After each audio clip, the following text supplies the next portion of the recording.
नमस्कार बंधुगण केमन आছেন सबाई आशा करी सबाई भालोई आছেন। मंडल ब्लग्स चैनेले आपनादेर सबाइके स्वागत जानाई। आजके आमी आपनादेरके एई रकम एकटी रेसिपि देखाबो जेटा खेते खूबई सुस्वादु एबं अल्प उपकरण दिए तैरी करेছি। এটা আমি মাছের তেল দিয়ে বানিয়েছি। বিশ্বাস করতে পারবেন না যে এটা আমার নিজের আবিষ্কার করা খাবার। আপনারা অবশ্যই এটা ট্রাই করবেন। এটা মজার রেসিপি। এটা আপনি দুপুরের ডিনারে কিংবা সকালের জলখাবারেও খেতে পারবেন। এর স্বাদ এত সুন্দর যে 1 মাস থেকে 2 মাস আপনার মনে থাকবে। এই রেসিপিটা করতে হলে আমি এখানে রুই মাছের 2-3টা মাছের তেল কিনে নিয়ে এসেছি আর 200 গ্রাম মতন চিংড়ি কিনে নিয়ে এসেছিলাম। দিয়ে সেইগুলোকে আমি বেছে ধুয়ে পরিষ্কার করে নিয়েছি। এই দেখুন আমার মাছের তেল আর চিংড়ি। এবার এগুলোতে পরিমাণ মতো নুন আর হলুদ দিয়ে ভালো করে এগুলো মাখিয়ে নেব। আলাদা করেই এগুলো রাখবো। মাছের তেল ভাজার সময় যদি নুন হলুদ দেন তাহলে বেশি হয়ে যেতে পারে, সেই জন্য আগে আলাদা আলাদা করে মাছগুলোতে মানে চিংড়ি আর মাছের তেলে আলাদা করে নুন হলুদটা মাখিয়ে নিলাম। এবার যেসব এই রেসিপিতে সবজি দেব সেই সব সবজিগুলোকে ছোট ছোট করে কুচি করে নিচ্ছি। প্রথমে সবজিগুলোর মধ্যে নিয়েছি গাজর, বিনস আর মটরশুঁটি আর কাঁচা লঙ্কা। এবার এগুলোকে ধুয়ে নিয়েছি। ধুয়ে নিয়ে এগুলো যেমন গাজরটাকে ছুলে নিয়েছি, ছুলে নিয়ে তারপর এগুলো ছোট ছোট করে টুকরো করে নিলাম। মটরশুঁটি ছাড়িয়ে নিয়েছি আর বিনসটাকে 1 ইঞ্চি সাইজের টুকরো করে নিয়েছি।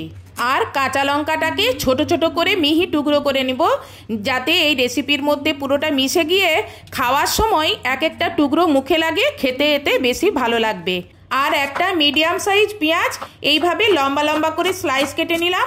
মানে যেরকম বিরিয়ানিতে আপনি বেরেস্তা করার জন্য লম্বা লম্বা করে পেঁয়াজটা কাটেন সেইভাবে কেটে নেবেন। আর এখানে আমি আমার পরিমাণ মতন 1.5 কাপ চাল নিলাম।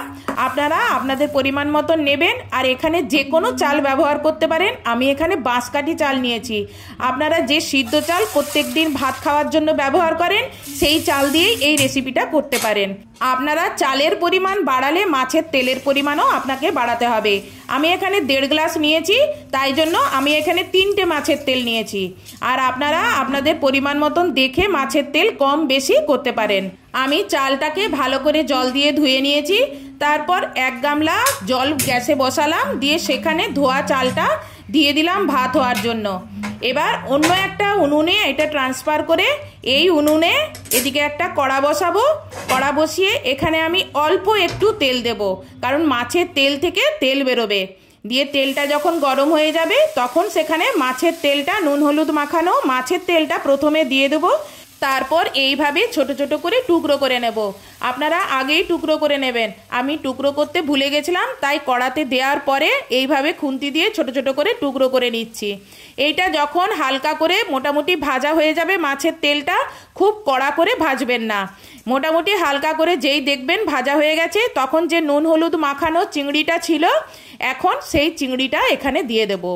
দিয়ে একসঙ্গে সব মিশিয়ে নিয়ে এখানে পেঁয়াজ আর লঙ্কা কুচিটা এই সময় দিয়ে দেবো। কি বলুন তো, চিংড়ি ভাজতে খুব একটা সময় লাগে না, বেশি ভাজলে চিংড়িটা আবার শক্ত হয়ে যায়। তাই জন্য পেঁয়াজ, লঙ্কা, চিংড়ি আর মাছের তেল একসঙ্গে সব ভাজা হবে। আর মাঝে মাঝে ভাতটা দেখবেন যেন বেশি সিদ্ধ না হয়ে যায়। আর এদিকে দেখুন চিংড়ি থেকে কত জল বেরিয়েছে। এই সময় গাজর, বিনস আর মটরশুঁটিটা দিয়ে দিন, দিয়ে একটু নেড়ে চেড়ে ঢেকে এগুলোকে সিদ্ধ হতে দিন। ওই চিংড়ির জলেই এই মটরশুঁটি, বিনস আর গাজর কি সুন্দর সিদ্ধ হয়ে যাবে। এখানে আমি এক্সট্রা কোনো নুন দেব না। ওই যে মাছে নুন দেওয়া হয়েছিল মাছের তেল আর মাছে, সেই নুনেই এই সবজিগুলো নুন হয়ে যাবে।